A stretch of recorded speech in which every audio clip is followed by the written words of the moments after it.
Welcome back, everybody, to a brand new episode of Inside the Dome. I'm John Dodaro. We are still technically on our hiatus. If you've not been up to date on our podcast, you would have realized that we did not do any episodes for a 2-week span. We did a return episode this past week. We are still technically on our little hiatus, so our weekly episodes won't start up full time until March 16th that week.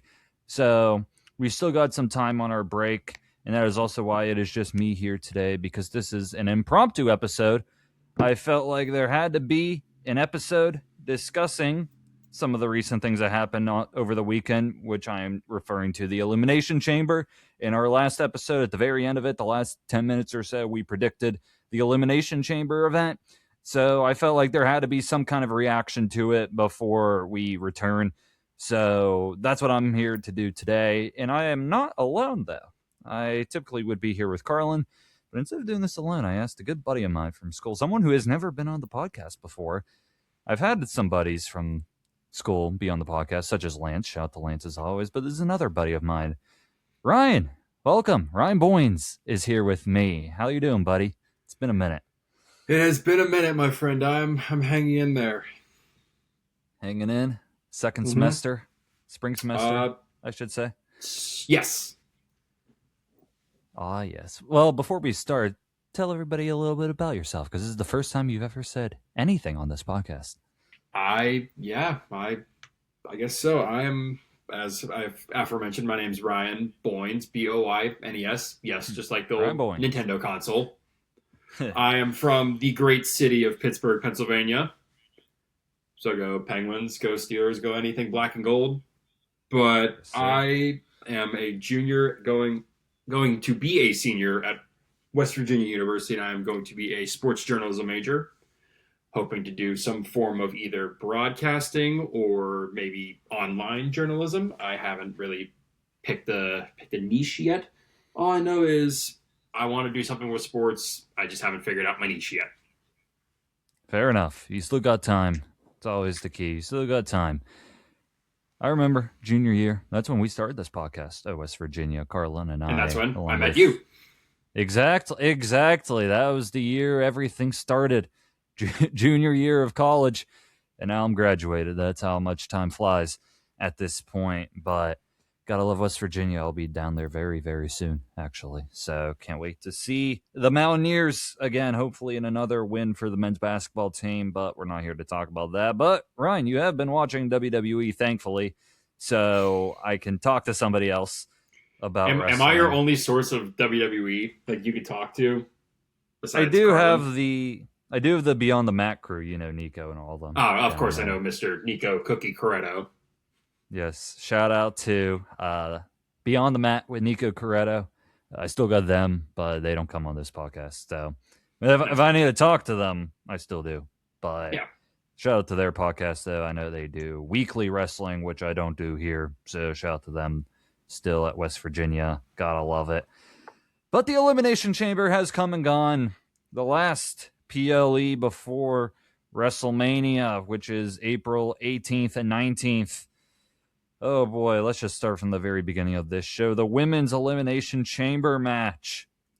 It was, who did we have? We had Rhea, we had Tiffany, we had Raquel, we had Kiana James, we had Asuka, we had Alexa Bliss, all from memory right there. I got my pick correct. I did, yes, I did. There it is. I got this correct. Carlin had Tiffany Stratton winning this match. Who did you have winning this, Ryan? I had the reason I love goth women, Rhea Ripley winning, because I figured going into WrestleMania, the only plausible opponent for Jade was probably going to be Rhea. Maybe a close second to have them run it back with Tiffy, but I feel like Tiffy, she's had her time in the sun, and now she needs to focus on other things. And apparently, since Rhea won the chamber, it seems like her and Jade have gone into some Twitter beef. Oh yeah. I don't know if you read the tweets between Rhea and Jade after. I've seen some of it. I don't know. Rhea said something along the lines after winning. She's like, "I'm that bitch," and then Jade, I think she like clapped back saying like, "Oh, you don't want to step to me or whatever." Blah blah blah blah. I don't know if it's for storyline or if this is general beef, but I mean, come on, it's wrestling. Yeah, they're beefing right now. I've seen a good amount of this. I should probably search up Jade because I know she's been on Twitter a lot. She's probably been the most active on Twitter if I can think of a WWE superstar. Yeah, and I think even Piper Niven jumped into the beef a little bit, and Chelsea Green too. It's like they're just like they're yapping on Twitter right now. Oh god, of course Chelsea be yapping. Jade's like reacting. Yeah, Chelsea said Rhea is proof that you can be kind, respectful, and the most talented wrestler in the world. Then Jade said, "It's no point to even go and embarrass you on this app. You always have something to say about everything." And then she also said, "Keep tap dancing, Chelsea. Woof woof." You know you're that B word when you cause all of this conversation, Jade said. Oh, here's the one thing. Rhea said, "Guess I'm that B word." And then Jade said, "No, boo, you were the second option. At me next time so I can see it." And then I think that's what I was referring to, because I woke up and went on Twitter. I'm like, uh-oh, this is not good. This is gonna cause some discourse in the IWC. Honestly though, like, good for them. I mean, if it's a work, like, I wonder how much of it is like Triple H telling them like, "Hey, do some beef online," and maybe how much of it is make it seem like it's heated. Yeah, but maybe did they go over the line a little bit? I don't know. But honestly, this is what you need. You need beef, especially with Rhea Ripley winning. They had nothing between the two of them going into this week. Like, there's no rivalry or anything between Rhea Ripley and Jade Cargill. They're not even on the same brand. So you needed something going into this Friday that you could be excited about. And I won't lie, now I'm actually a little excited about the Rhea Ripley Jade Cargill feud, especially because going back to the match, you had the only options I think to win this match was Rhea or Tiffany. Bianca Belair would have been perfect, but she's injured. But you've done Tiffany Stratton twice already, maybe even 3 times now. And one of those, and then a couple matches on SmackDown. Yeah. SummerSlam too. Carl and I saw them at SummerSlam. That's the one I keep forgetting. Yeah. 8-minute match, I think it was. I was in the crowd and we were like, why was this so quick?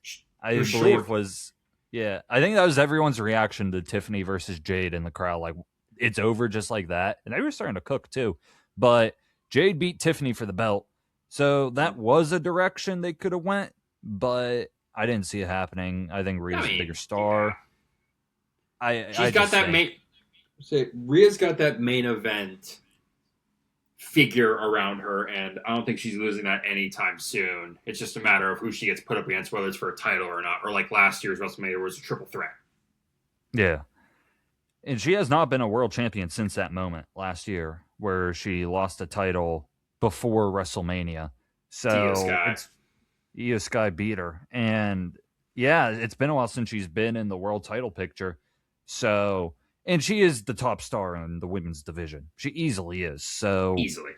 When you're trying to sell tickets right now, like they frantically are, you need your top star in a top match. That's almost like what Roman and Punk is, your 2 top stars in a top match.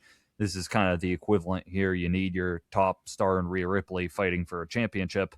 Same with Liv Morgan going against Stephanie Vaquer. So I expected Rhea to win, especially after Friday when Rhea and Io lost their tag belts to Nia and Lash Legend. Yeah, the irresistible forces. Honestly, I caught the recap of that SmackDown. Like, I knew if Rhea was going to win the Chamber, it was just a matter of time before they lost the tag titles. Because I mean, going into the Chamber, if they still had the tag titles, it wouldn't have made sense for her to win because she already has gold around her waist. Why go after 2 titles? Yeah. I was shocked Carlin didn't change his pick after the tag titles were changed, because I think that made it even more obvious that Rhea Ripley was winning this. So that was a good match, though. That was probably the better chamber match of the two, I would say, in terms of entertainment. There was a lot of action. Raquel Rodriguez was fantastic. Kiana James, she did good. Yeah, Kiana James, they continue to push. Like at the Rumble, she came out at number 3, and you would think that Charlotte and Alexa would eliminate her easily, but no, she hung in for a while. So they're high on Kiana James too. So get her a new theme and maybe a different character, and something good might happen with Kiana James, hopefully. But I think the other thing is Io Sky as well. Like, what's she gonna do now that Rhea's doing something different? She gonna go for a mid-card title, maybe? Maybe Julia. Maybe Kiana James goes for Julia too. I don't know. Not sure. But I was gonna say, the whole thing with Kiana James and Julia, I don't know. It just seemed off to me. Not gonna lie. It just seems like two superstars that have like nothing in common or no commonality being thrown together. If that makes any sense. Yeah, like Kiana James was supposed to be like the manager to Julia, I think, initially. Like just the vocal spokesperson. But then I think they realized, like, oh, she can wrestle too. Like, uh-oh. So now, yet again, Julia's being thrown by the wayside, which really sucks. Because I really do like Julia. She's a fantastic wrestler. I think she should be a babyface. I think Julia would do much better. I think she was better in NXT as a babyface too. I don't think her heel thing's working. So, but I think they are going to break up the two of them sooner than later at this point. It's whether they do it quickly or if they play the long game like Triple H. They drag it out. It's one or the other. Yeah. It's one or the other at this point. Any other thoughts on the chamber match specifically? I mean, I thought everybody's performance in the chamber was pretty damn good, especially, what was it? I think Alexa hit a Twisted Bliss off of one of the pods. Yeah. That made me gasp. Because I know she's athletic. I just didn't know, goddamn, she's that athletic. Oh, she is. She is great. It's been a while since she's been able to, like, really show it. But Tiffany also got, like, murdered in this match. Yeah, so did she went through Kiana, so many because fucking pods. Raquel put her through a fucking pod. Oh, yeah. Oh, boy. Yeah, it was a great match. I won't lie. It was a great match. It really cooked. It cooked. It definitely cooked. Now, the next match that happened was the Women's Intercontinental Championship match. Becky Lynch and AJ Lee. Now, going into this, Carlin had Becky Lynch retaining, which I believe he said that the rematch would happen at Mania and AJ would win there. I had it the opposite way. I had AJ winning here, and then who knows what happens at Mania, but you get the rematch. I was right. Again. Now, when I started watching wrestling, AJ was in her last run. Like, literally, after that Mania 31 was the first one I watched. She retired right after that. Literally, maybe like the Raw after or something like that, she retired. So I never got to watch much of AJ Lee as a wrestler. I thought she was pretty solid, though, for this match. It was a good match between her and Becky. They had a great near fall with the manhandle slam. AJ kicked out. Once I saw Jessica Carr, the referee, was in the ring for this match, I knew AJ Lee was going to win. I expected some kind of chicanery to happen. It turned up to be happening, and that crooked referee, Jessica Carr, at it again, costing Becky Lynch. She's pissed off at Twitter now. And yeah, what a match. Good for AJ, I guess. It was good, though. It was good overall. What did you think of the match? I'm a fan of both women. I love AJ just because it's finally good to see her back full-time. Not even full-time, but like at least in some wrestling capacity after her 10-plus year hiatus. Then obviously you still got the man, Becky Lynch. She's still phenomenal, as always. I mean, can't do any wrong. According to her, she's the greatest women's wrestler of all time. According to Sports Illustrated, they said it. According to the Bleacher Report. According to Bleacher Report, they said it. According to all the reporters, they said it. But no, I unfortunately didn't catch this match because my buddies and I were doing a 2K tournament in between matches. But I did catch the highlights, and as soon as I saw, what was it? The turnbuckle pad got taken off, and as soon as Becky got thrown to that turnbuckle pad, I'm like, okay, yeah, this is gonna end with AJ getting her to tap out, especially with that Black Widow. Ugh, that looks painful. It's a great submission hold. I won't lie, it is a great submission hold. Honestly, you can fit in tournaments, 2K tournaments, with how much time is in between matches. It's kind of crazy. I mean, it's kind of insane with ESPN Unlimited. First off, it's so expensive. It's a problem. $30 a month is absurd. It's absolutely absurd. Hopefully they do something with YouTube TV soon. I don't know, but it's absurd. I would love that. I would absolutely love that. Yeah, it would be. That'd be a godsend. But also, the fact that it costs that much, and there's so many ads in between, like there's such a big gap in between matches, and you have ads on the ring and everything, and it's like, how much is enough? Like, come on. Like, shorten it. I think they're just beating us over the head. They're beating us over the head with product placement and ads, all because WWE is now owned by TKO, which... TKO. I wish I can probably speak on the sentiment for most of the IWC community, by I mean internet wrestling community. Put this shit back on Peacock. Because at the very least, if not most fans either have access to Peacock or are able to get access to Peacock for a very low monthly fee. And that's what I was watching all the pay-per-views on before they made the switch to ESPN with WrestlePalooza, which absolutely sucked ass, by the way. Yeah. But, sorry, I went on a little rant, but long story short, I just wish WWE put affordability for their fans over profits. But again, this is a multi-billion-dollar company. Of course, they're going to go with what's going to make them the most money. Yeah, it's that time, unfortunately. Peacock was great for what it was, and now the UFC is on Paramount Plus, and that's pretty similar to what it used to be.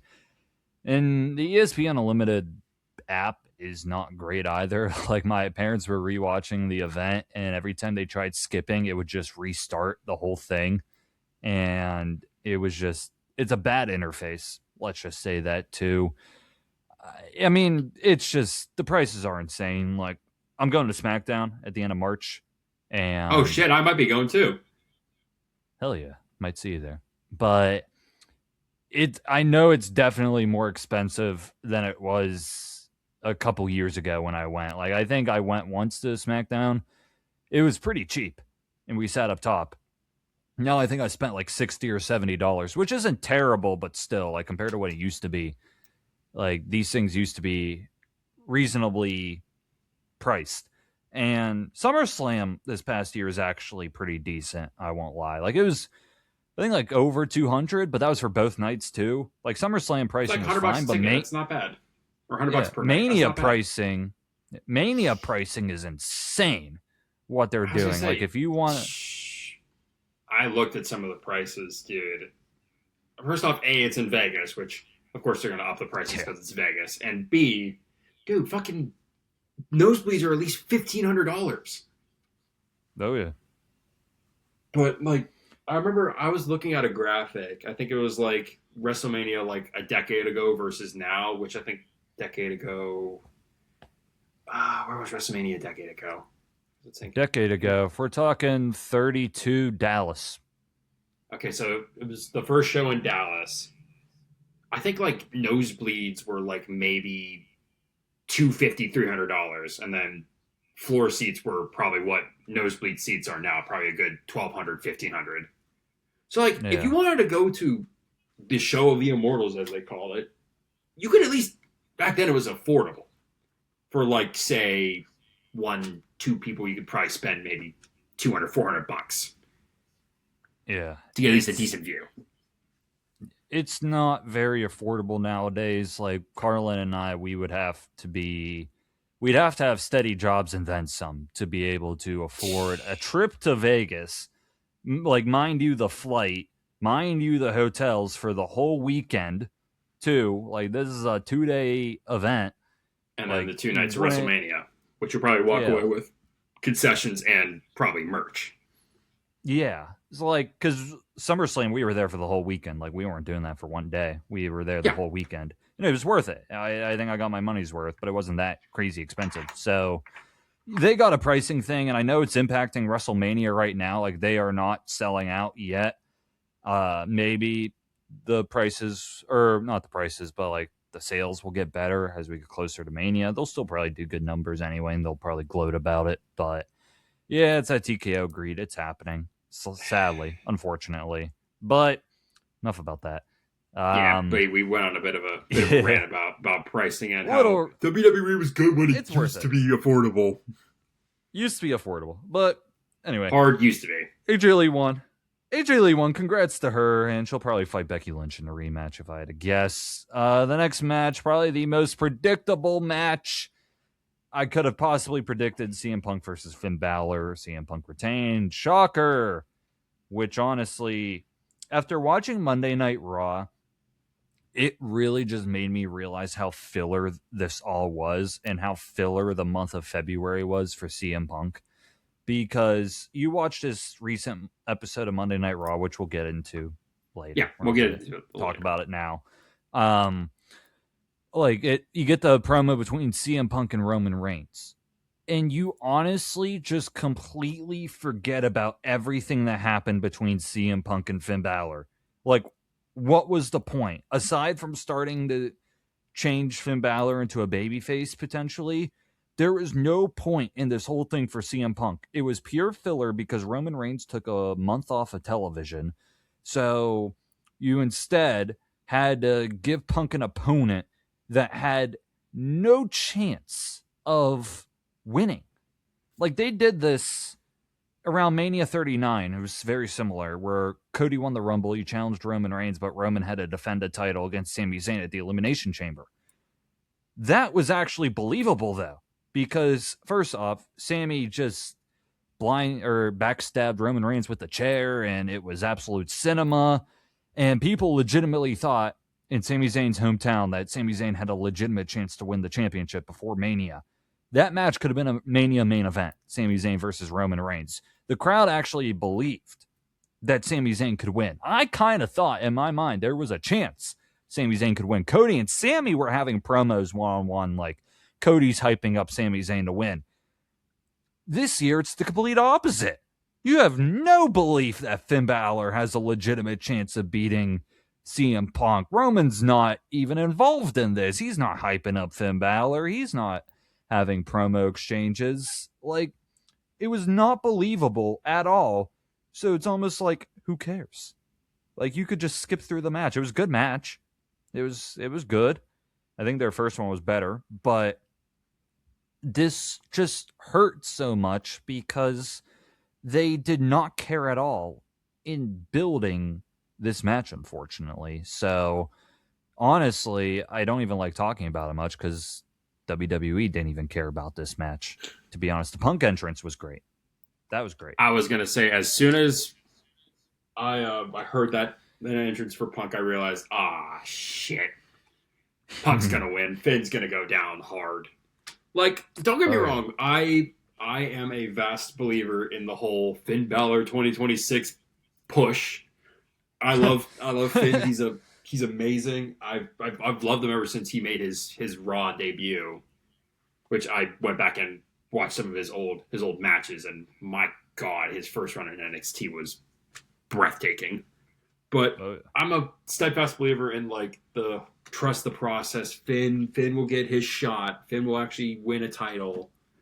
Which, I mean, I think at this point, I still want to believe that Finn can have this push. It's just a matter of now how Triple H is booking him, and now how he's become, as the internet calls him, Pin Balor, where he's just constantly eating pins. He's like barely like putting up a fight, and he'll either get pinned in like the first 15, 20 minutes of the match, or will get taken out and his partner, JD McDonough, will take the pin. Either way, it's long story short, losing streak for Finn Balor. But I want to believe that Finn is going to get this push. I think it will come. I think he's eventually going to win the Intercontinental title at, I think, WrestleMania. Because I know everybody was speculating, oh, it's supposed to be Dom versus Finn, and Finn's actually going to get his moment and win the IC championship. But I still think it's going to happen. Now it's just a change of opponent, which we'll get into a little later. Honestly, let's get into it now because I'm not going to go through Raw like fully in order.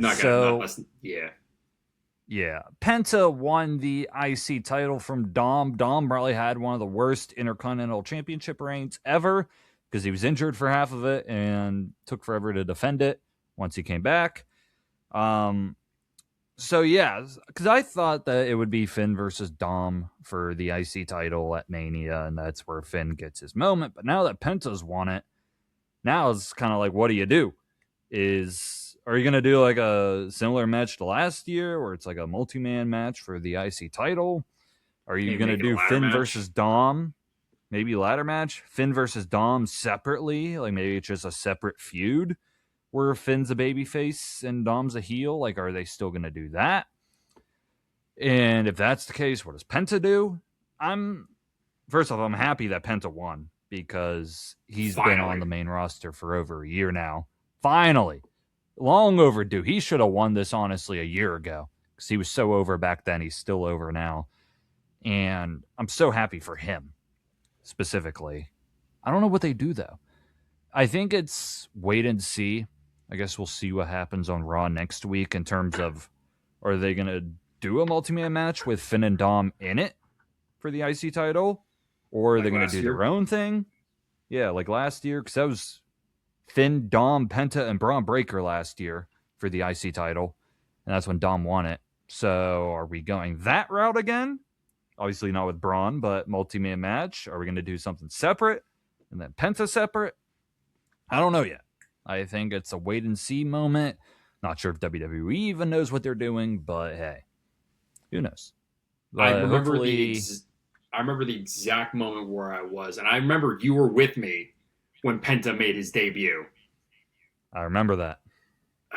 I swear, like, dude, I'm like I said with Finn Balor, I'm a steadfast believer in Penta finally, like I said, winning his first title, which I was ecstatic about. I feel like he deserves the limelight. He deserves the spotlight because he's such an amazing wrestler. Like, I know it sounds like me glazing him, but like I'm just being steadfast and genuine. Like, if you watch the way he moves and the way he executes his signatures or just any kind of move he makes, he does it with such grace, and he's clear he's been around the block and he can compete with the best in the industry. Oh yeah. He's fantastic, and the fact that he got over with the crowd so easily too is just another big thing, because that's what matters most. You can be the best wrestler, but getting over with the crowd is bigger than anything. Another hurdle he did that. Cross. Yeah, he did that, I think, night one when he was on the main roster. That first match against Gable, yeah. Yeah, and the promo after it too, like, he was set at that point. I was on Nico's podcast, and I was saying, like, strap him, give him a title ASAP. He's so over. And for the past year, they haven't forgot about him, but they haven't rewarded him either. So I'm happy they're finally rewarding him. So honestly, I kind of hope that Penta is not in the same match as Finn Balor, because I feel like Finn would win then, which is crazy to even say. Be his push. Yeah. I don't want it to be at the expense of Penta though. So I'd rather come later. I want Penta to win at Mania, keep his title, keep it for a while, because he's special, and I think they can have a lot of fun with the IC title with Penta. So don't take it off him yet, WWE. Don't take it off him yet. But we'll get to Punk a little later, because obviously there were fireworks on Monday Night Raw that we'll get to. Before the men's chamber, there was another thing that happened. The mystery box. Now, we did predict the mystery box on the podcast. Carlin, I mean, we were both confused as to what this would be. We were honestly just putting something down for the sake of it. Carlin put on a new title, would be revealed in the box. Yeah. Ooh, the Cruiserweight Championship coming back. Yeah. I said Chris Jericho would be my reveal, but I said that with a lot of doubt and not much certainty at all. But here's the thing. Here's the interesting thing. I'm going to pull it up on my phone because I did clip it. I did theorize it could be Danhausen. I did mention him last week on our podcast. I'm going to play the clip. There's a wrestler. His name is Danhausen on the Independents. I think he's from Chicago. And, like, some people are thinking it's his debut. But I just don't think you would hype it up for weeks just for him. Like, he's not a serious wrestler. So it's like, I think a lot of fans would be underwhelmed. There's a wrestler. That's it. First off, I'm wrong. He's not from Chicago. I don't know where I heard that. He's not from Chicago. But that I did mention Danhausen last week as an option, so I'm happy I at least brought it into existence. And it was him. He had a bunch of females around him coming out of the box, the coffin in the box. It was Danhausen, and the crowd booed, but then the crowd seemed a bit more happier on Raw. What did you think about the mystery box when it happened? I mean, I can agree with you when I say, like, the build-up behind it was just so tedious. It's like, ooh, it's this mystery box. Like, I heard theories like, oh, it could be Chris Jericho, it could be Danhausen, it could be Paige, if you remember Paige. Because she technically is off her AEW contract, and she's either going to retire or she's going back on the independents. But I even heard like a theory like, oh, it's going to come out after the Women's Chamber. It's going to be returning Bianca Belair to stare down whoever won the Chamber. But then I saw the Twitter post that she's only finally having ankle surgery now. Finger. Yeah. Finger. My bad. Finger. She only just had her finger surgery now. Which, mind you, it took her almost a whole fucking year to get finger surgery. But I mean, I'm not mad at the Danhausen reveal. I honestly like it. I like, because he's like the antithesis of like R-Truth on SmackDown. He's like the R-Truth of Raw. He's not meant to be a serious wrestler. He's meant to be this comedic joke character that'll either get the crowd's attention or at the very least a couple laughs. Yeah. Which, I mean, that... Sorry. Go ahead. I think that now I don't mind it anymore because I thought it was funny on Raw. But the problem is WWE kind of set him up to fail. Like, they had a mystery box for weeks to be revealed at your big PLE event. Like, if this was supposed to be revealed on an episode of Raw, I think everyone would lower their expectations, especially if it was before the Chamber. But the only thing that was interesting was Danhausen was still on the AEW roster until literally either the day of the Chamber or the day before, I think it was. So they couldn't reveal him beforehand, but at least after Raw, or after the Chamber, they could have. But they set him up to fail because they set it up as something big to happen on your second biggest show of the year so far. Literally last year, you had John Cena turn heel. Like, you had a giant moment. So everyone's expecting a giant moment with this box. I started to lower my expectations once the tag team wrestlers and R-Truth were hanging out by the box. I'm like, okay, they're starting to not take this seriously. So I have a feeling this could be underwhelming. And it was Danhausen. I just think you shouldn't have done it at the Chamber. Or at least, I feel like it could have fit, like you said, like at like the Raw after, like the big payoff is like, oh, it's this new guy, instead of like on one of your biggest shows of the year, probably second to WrestleMania, obviously. Yeah, like, or even then, or reveal the box literally the day of the Chamber. Like, don't hype it up for weeks. Like, don't even show the box's existence for so long, because you were just setting him up to fail at that point. A lot of people were, because once you have a mystery, you start to expect the biggest things possible. Like, WWE has so many mysteries right now. Yeah, like who attacked... Well, first off, here's all the mysteries going on in WWE. Who attacked Jacob Fatu? Who attacked Jey Uso? what was in the mystery box, we did get revealed.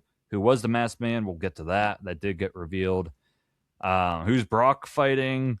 There was a mystery caller who called Adam Pearce at one point, which I think they've completely forgotten about. So they love their mysteries. And once you get mysteries, though, you start to think big. You start to think the final boss. Like, that's how far people's minds will go. Chris Jericho. So you set Danhausen up to fail. Thankfully, though, he was funny on Raw, and he did curse Dominic Mysterio on Monday Night Raw. He cursed him. And guess what happened? Dom lost his IC title. So the curses are real from Danhausen. But yeah, the box reveal was a little underwhelming. I won't lie. The men's chamber was between Javon Evans, Trick Williams, LA Knight, Logan Paul, Cody Rhodes, Randy Orton. It was probably originally supposed to be Bronson Reed, or probably before that, Braun Breaker, and then Bronson Reed, and then Logan Paul with the injuries and the vision. What a mess. But Logan Paul made it into the match. Jey Uso got attacked.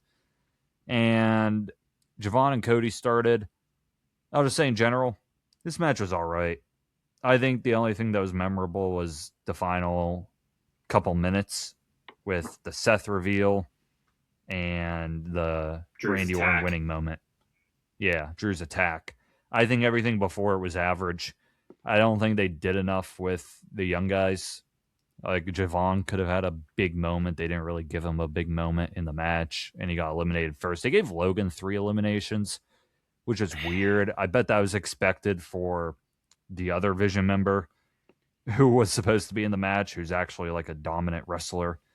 I don't think Logan fits that mold, so they probably had to improvise a little bit, but they wanted to keep it the same way.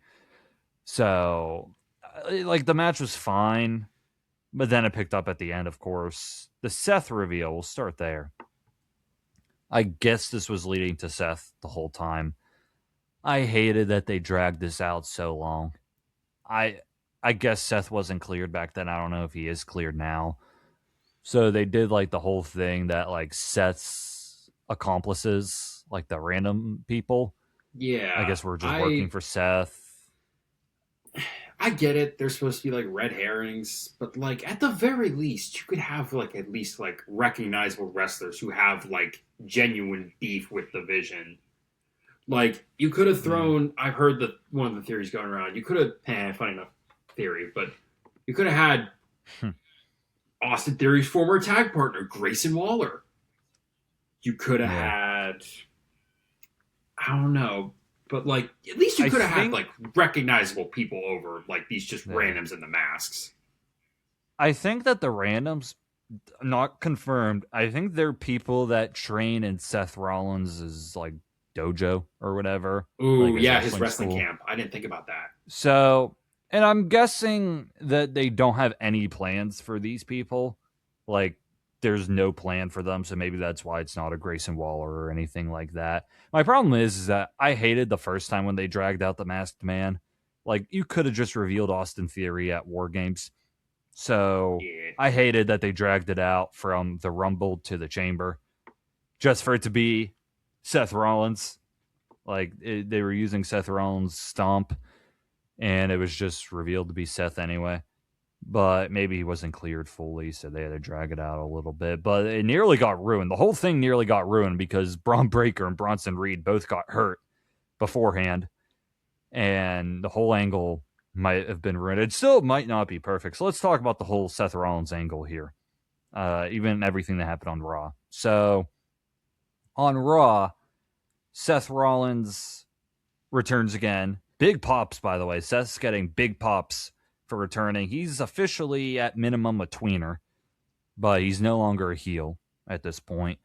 But Seth has his masked men, multiple, come out to get rid of the security guards and Logan and Theory. And then Seth comes in, hits Paul Heyman with a chair to the back. Same thing he did in Indy when he turned on the Shield. And then he stomps Heyman. And yeah, so Seth's back. The question is now is, what is Seth going to do at WrestleMania? Because Bronson Reed is out. Braun Breaker might be out. We don't know yet. So is he going to fight Logan Paul? Is he going to maybe fight Brock Lesnar at Mania? Will Braun Breaker be healthy? Maybe beforehand, and you can do that match. What do you think they're going to do with Seth Rollins at WrestleMania? If you had to guess. I mean, first off, I want to address not the elephant in the room, but like that stomp he gave Heyman. My God, it looked like he was about to crush his head. But stomp. I mean, let's think about this logically.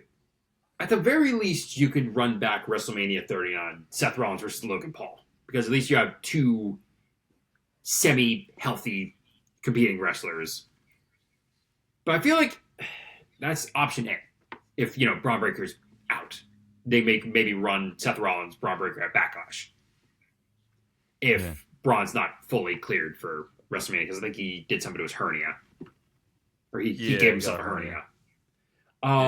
But I think what's going to happen with, at least when you made mention of Brock Lesnar, I think they're going to do Brock Lesnar versus Obafemi. In probably a last man standing match. Because if you really think about it, come on, it's two big guys who don't want to go down easily. It's going to be graps. It's going to be suplexes like crazy.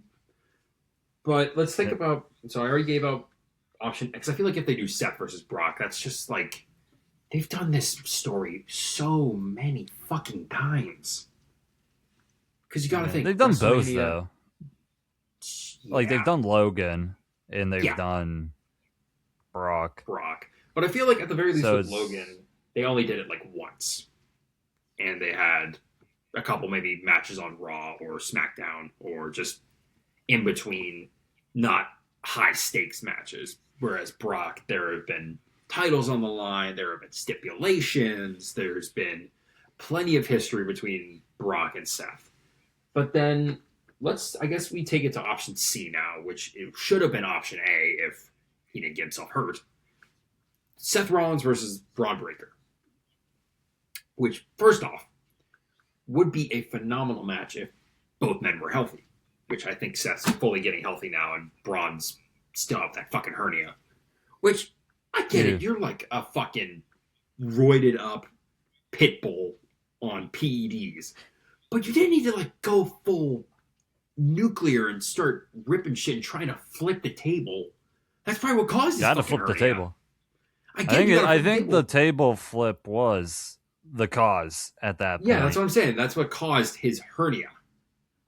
Well, it's funny is I think a guy in the background said flip the table, and then he flipped the table. Oh, okay. But I mean, a cameraman or someone said flip the table. I get it. You're like 6-something, 250 pounds. You can probably deadlift me and military press me onto the mat, but like... You gotta flip the table. You gotta flip it. Yeah, flip a table, but maybe save like those kinds of theatrics for like a build-up rather than post. Yeah. I think it was just a freak accident. Like, it's tough to guess what happened there. It kind of is. So it's tough. I think you're correct, though. It is going to be one of the three. I think it's really going to depend on if Braun Breaker's healthy or not for Mania. Bronson Reed's out. He's going to be out for a long while. He's probably in surgery. He already got surgery. Like, he might not be back till like SummerSlam or after, something like that. So he's done. So again, I think they're looking at Seth versus Braun. They're going to see if he's available. If not, then it's either Logan or Brock. I would say the more entertaining of the two would probably be Seth and Logan. I would prefer that because I really want to see Brock Lesnar versus Obafemi. I hope that's the match they go with. Brock versus Seth wouldn't be bad. Because the other thing is, could they do Logan Paul and Austin Theory against the Usos for the tag titles? I personally don't want to think about that. I don't want to see that because I think an actual tag team should be going for the tag belts, but they don't care about building that division at all. But I would... Screw it. Have a Judgment Day. Get it for a third time. Oh, God. I would do Logan versus Seth if they had to. I think they can have some fun with it. I would do Brock Lesnar versus Obafemi. Still, I would try and do that. I bet in their mind they want to do Brock Oba Logan and Theory against Usos and Seth Braun. I bet that's like that's probably the ideal vision. Yeah, the vision of it all. I bet that's what they are thinking of. Then that's like, what does LA Knight do? Who knows? I hope they give him something good to do. But I don't know. Maybe he'll. I don't know. I'm gonna. Do you mind if I get on my soapbox for like a second? Yeah, real quick. I love LA Knight to death. He's probably one of my newer favorites. It's just, I think Triple H fucking hates him. Yeah, I think he does. I don't know. I mean, I don't know if he'll ever give him the belt. You gave the guy 2 U.S. title reigns, which the first one was really good. Second one was short. You can forget about it. But I mean, like we said with Penta, LA Knight is so over with the crowd. You got people constantly chanting his name. Anytime he's on the mic, he is probably one of the better wrestlers who can be on the mic. His promo ability, like I said, he's so over with the fans, and he gets the fans behind what he's saying. It's to a point where either you push him to the moon or you just give up on him, which I don't want to see them give up on him, because he's at a point in his career where this is probably his last ride, or like it's now or never. Exactly. Yeah, now or never. Literally now or never. And I think the sucky thing is going to be that Triple H is going to bury him or just never give him that push. I don't think you can bury him at this point unless he gets released, but because he's too over to get buried. I think that, though, then again, Vince McMahon never cared about that back in the day. I think that Money in the Bank is probably his best chance. It has to be like this year. I think this is going to be the year. It's in New Orleans, but I think this is going to be finally. It has to be. I think what's going to happen is, I'm going to just paint this scenario. It's going to be him and maybe, how many people are in the Money in the Bank match? Like 7, 6? 6, 7, literally. Literally. Okay, we're going to move past that dumbass joke. But I think what's going to happen is, you remember the last 2 or 3 years, Knight would have that moment where he was up on the ladder about to grab the briefcase. Then whoever won it would eventually come up and take him down. Like we saw last year with Seth Rollins, 2 years ago with Drew McIntyre, 3 years ago with Damian Priest. I think what's going to happen is Knight's going to be up on that ladder. He's going to be looking around like, is there anybody that's coming to stop me? And then he's finally... Well, he'll probably have somebody. I'm thinking like maybe like a Carmelo Hayes or maybe an Ilya Dragunov.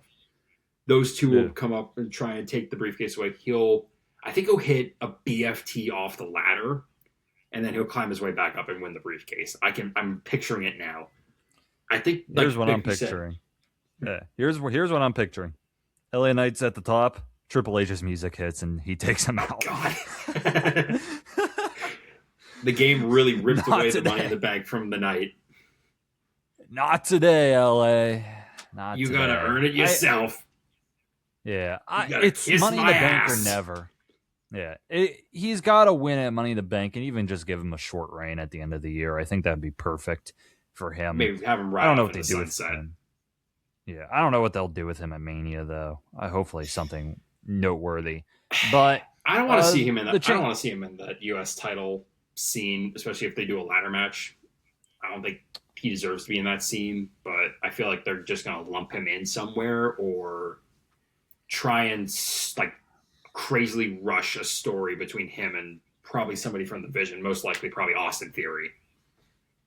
I could see IC title multi-man ladder match like Penta, Finn Balor, Dominic Mysterio, Austin Theory, LA Knight, and like someone else. Maybe we'll throw in like a Dragon Lee. Something like that. Yeah, like maybe Dragon Lee. Ooh, somebody like that. I don't know. Sheamus. Yeah, maybe even Rave. I'm thinking only Monday Night Raw guys. But yeah, Sheamus. Sheamus would be perfect if he's healthy. I would do that, assuming Logan Paul fights Seth Rollins. And yeah, I would do that. But I digress. Chamber match, though. So we talked about Seth. I think the other thing was Seth, too. this upcoming week on Raw, he should have a one-on-one promo with CM Punk, because it's still the elephant in the room. Like, Seth Rollins never lost the title, and Seth Rollins also beat Roman Reigns and CM Punk at last year's WrestleMania, and the two of them are fighting for Seth's belt. So, and the fact that Seth is now on TV, I think you need to have a confrontation. Like, if I was booking, I'd have Seth in that match, but that's not happening, of course. So I think, they're going to run that triple threat back 2 years in a row. I'd do it, and I'd put him in Hell in a Cell. I would have done that. If I was booking this, especially with the Vision like dead right now, I would have just done that. Like, triple threat, Hell in a Cell, no Heyman interference. Oh, I'd be a great booker. No outside interference. Yeah, that would have been perfect to just... Oh, yeah. Yeah, they all still hate each other. Oh, that would have been perfect. But we're not getting that because we don't like to have fun. Of course not. I digress. I think, though, Seth should have a promo with Punk where Seth just says, like, you have my belt. I'll give you your main event. And after it, I'm coming for you. Or Roman. Whoever wins, I'm coming for you. Just something brief. I like that. Seth can just be like, I want to take down the Vision first. And then they cost me the title. Yeah. Like, something to just address the elephant in the room. You got to do it. If you don't do it, it's going to be weird, I think. Especially because next week Roman's not going to be on TV. So you can do it while Roman's not on TV. Just Seth and Punk. One little promo to, I don't know, just address that. But if I was booking it, I would have a triple threat Hell in a Cell. That would sell tickets. But we're not doing that. Anyway, two more things we'll discuss. The first thing being the winner of this match.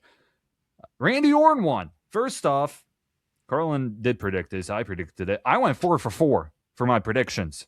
I got all the predictions correct except the box, but I'm not counting the box. I went 4 for 4, so I'm happy about that. Randy Orton won after Drew McIntyre got RKO'd. Then Cody hit the crossroads, and Randy Orton hit the RKO on Cody. But it's not Randy Orton versus Drew McIntyre because Drew is now defending his title against Cody Rhodes after all the interferences that Drew has done. So now I think there's two options. I think it could be either of the two, and I think either option is legitimate. And you can say which one you think could happen. I think option A is the one I would do, and is Drew retains with drama. There is drama. There's fighting happening with Randy, with Cody, with Drew, with Jacob Fatu. And then they just say, screw it. Fatal 4-way. Drew McIntyre, Cody Rhodes, Jacob Fatu, Randy Orton. Jacob Fatu wants to get his hands on Drew McIntyre. He said that, but he's also got beef with Cody. Randy obviously has to be in the match. And Cody obviously, I think, has to be in a title match. So fatal 4-way is option one. Option two is if they only love one-on-one matches and we get Cody Rhodes beating Drew McIntyre on SmackDown. And then we get Randy Cody. Randy Cody, and then either like Drew versus Jacob, Drew Aldis. I think that would be more post-Mania. But maybe Drew Jacob. Like if they split it up and we get Cody Rhodes versus Randy Orton for the championship. Which one do you think could happen? So I don't think there's any other option unless you just do triple threat. I think the following is going to happen. I think with the match between Cody and Drew on SmackDown, since it's going to be, I think, like a regular one-on-one, like no disqualifications, no outside interference, like no like DQs, no contests. I think what's going to happen is Drew and Cody are going at it. I think Cody has him dead to rights, about to set a crossroads. Then next thing you know, Jacob Fatu slides in the ring, super kicks both of them. He super kicks Drew first, and then he takes a look at Cody for a second, thinking like, okay, Jacob's here to help me. And then with Cody's back turn, Jacob super kicks him. And then the match ends in DQ. And the three of them are fighting throughout the arena, in the back. And I think that's when Aldis is going to pull Adam Pearce and say, enough. And he's going to make it official. I think the Fatal 4-Way is going to happen. Because I know... So you think Fatal 4-Way? I think Fatal 4-Way, but I can also see the angle where you think it's going to be two separate one-on-one matches. Like, I mean, it feels like they have a hard-on for the solo one-on-one matches at Mania rather than these interesting triple threats, Fatal 4-Ways, ladder matches, TLC.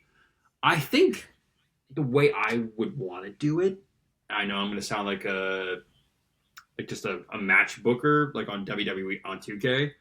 I would have the Fatal 4-Way, and I would make it a TLC match. Oh boy! And the way I'm envisioning it, my God, bodies everywhere.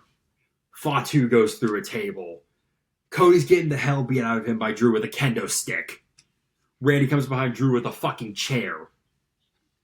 Like, I want this match to be utter pandemonium to the extreme. Now, I'm not saying go with full Extreme Rules. I'm talking like tables, ladders, and chairs. Crazy. Yeah, exactly. Yeah. Crazy, not extreme. Save the extreme match for maybe Backlash or insert pay-per-view here. Further down the line. But I do think this Fatal 4-Way is going to happen, and I see Randy Orton walking out as a 15-time world champion. I do think the title push for Jacob will come. I think it's going to come a little later down the line. Because, Fatu, he's over with the crowd. He's still young. He's got time. Whereas Randy, like Punk or like Finn, like LA Knight, they're in the twilight years of their careers, and they're getting ready to ride off into the sunset. So I would have Randy win at Mania, maybe have him hold the title all the way till maybe Money in the Bank or SummerSlam, and then have him lose to like a Jacob Fatu or who else? I don't know, like Cody. I would rather shoot myself than have to watch Cody Rhodes the third time as WWE champion. I love Cody. It's happening. Don't get me wrong. It's just happening. I think the crowd is starting to turn on him. If you watch like the last couple episodes, it could, and it could be a Cody heel. That's what I'm saying. We could finally, especially after the way Randy laid him out at Chamber, I think what could happen is Cody and Randy have that stare down again while Drew and Jacob are fighting all around ringside.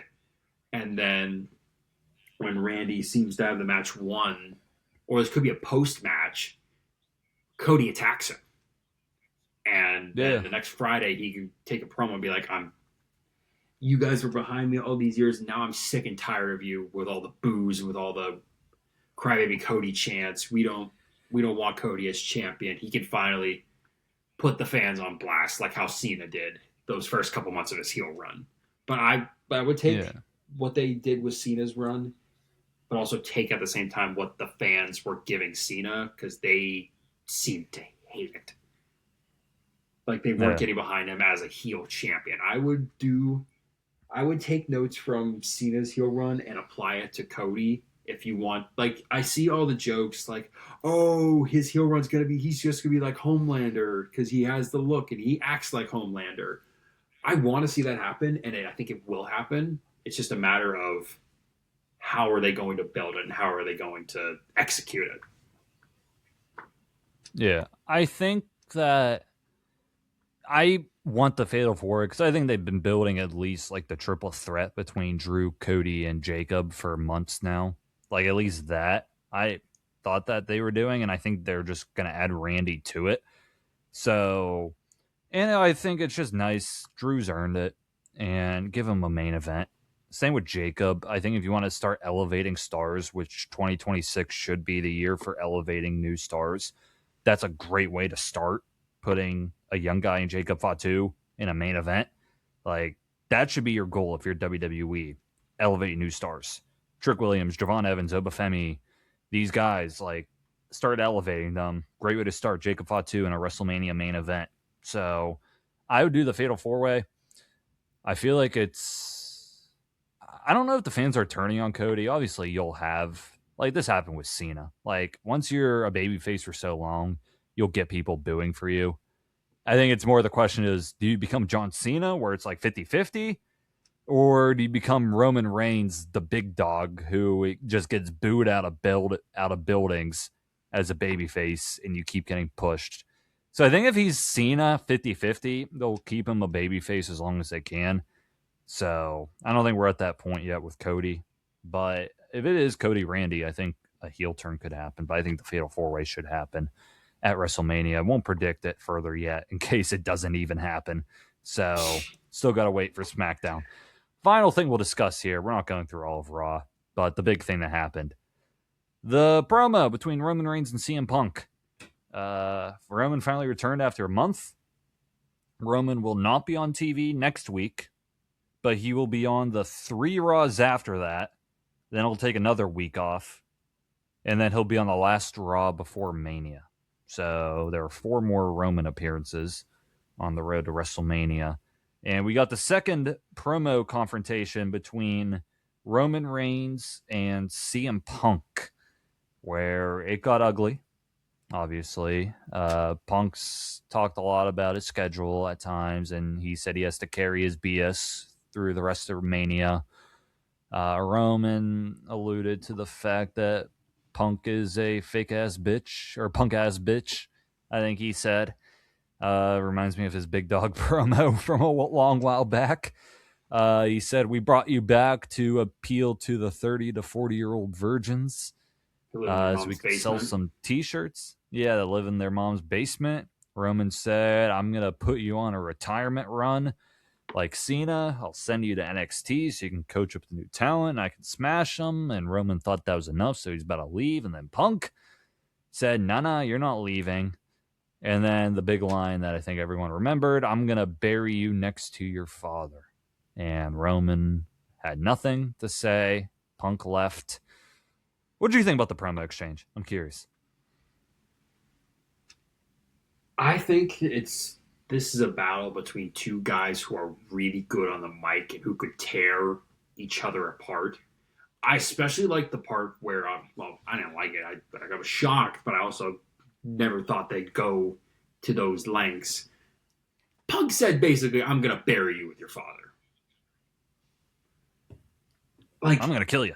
I knew what he said. They've gone places like that before with, like, if you remember Randy Cena, where Randy punt kicked Cena's father during a match. Yeah. Dads have been mentioned. Like Roman during the Cody feud at the press conference, he said, like, "You're irrelevant just like your dad." Yeah. He called his dad irrelevant, essentially. So this isn't the first time that fathers have been used. And if you know Christian Cage in AEW, he loves mentioning dead fathers. Especially with Nick Wayne. Yeah. Literally, check out Christian Cage. Yeah. I mean, I think it's this promo battle, I think, was better than the last one, which was still good. But I think this time Punk and Roman had more of an opportunity to really, like, tear into each other. Obviously, you had Roman calling out how CM Punk's a sellout, how the only reason he came back was because Roman allowed it, and to sell merch and to appease the guys who wanted CM Punk back for that decade plus since he left after SummerSlam 2014? 2013? Yeah, Punk left after the Rumble of 2014, I believe. That's right, because he lost the title to Rock. That was the end of the spare belt. Before that.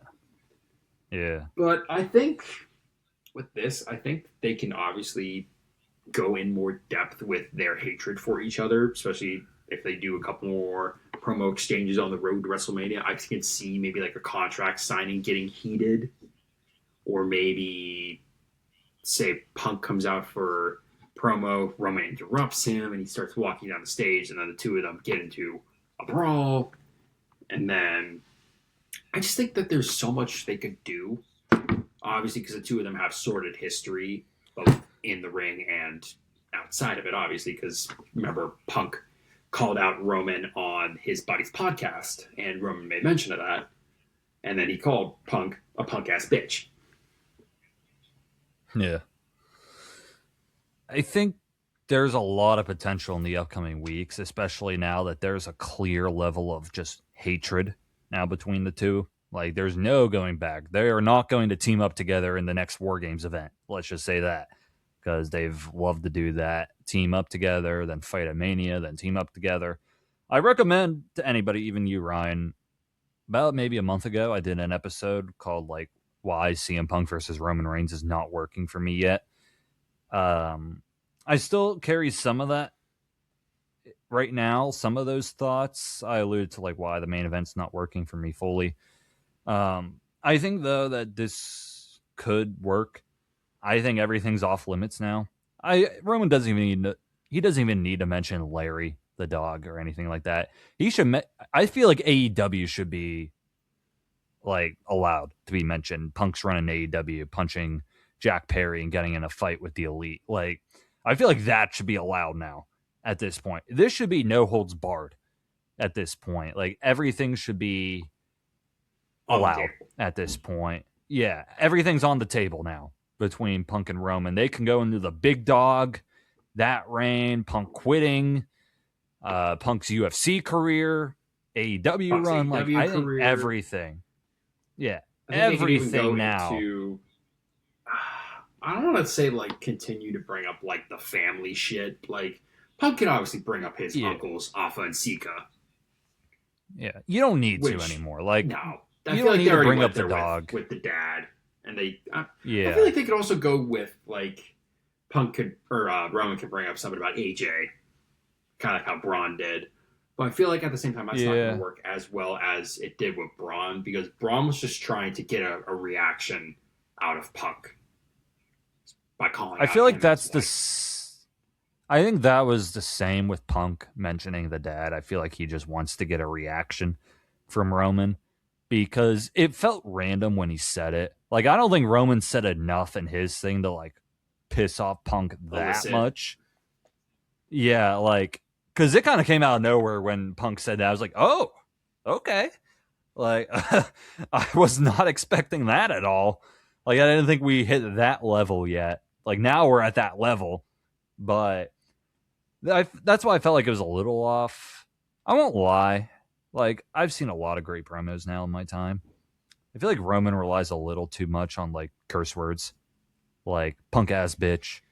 He had to say, like, virgins. The week before, or the promo before, when he mentioned zebras, he had to say zebras and that stupid shit, like, to garner some reactions. I feel like he relies a little too much on that. He's also, I don't know if the month off hurt him a little bit. He was stumbling a little bit. I won't lie. I also just have a little bit of beef with Roman Reigns. Literally in his, of course, me and part-timers don't go well. They just don't. If you literally go to the tweet that Roman alluded to, where he said, not sure who looked more tired, the crowd or the champion, enjoyed the final month of relevancy.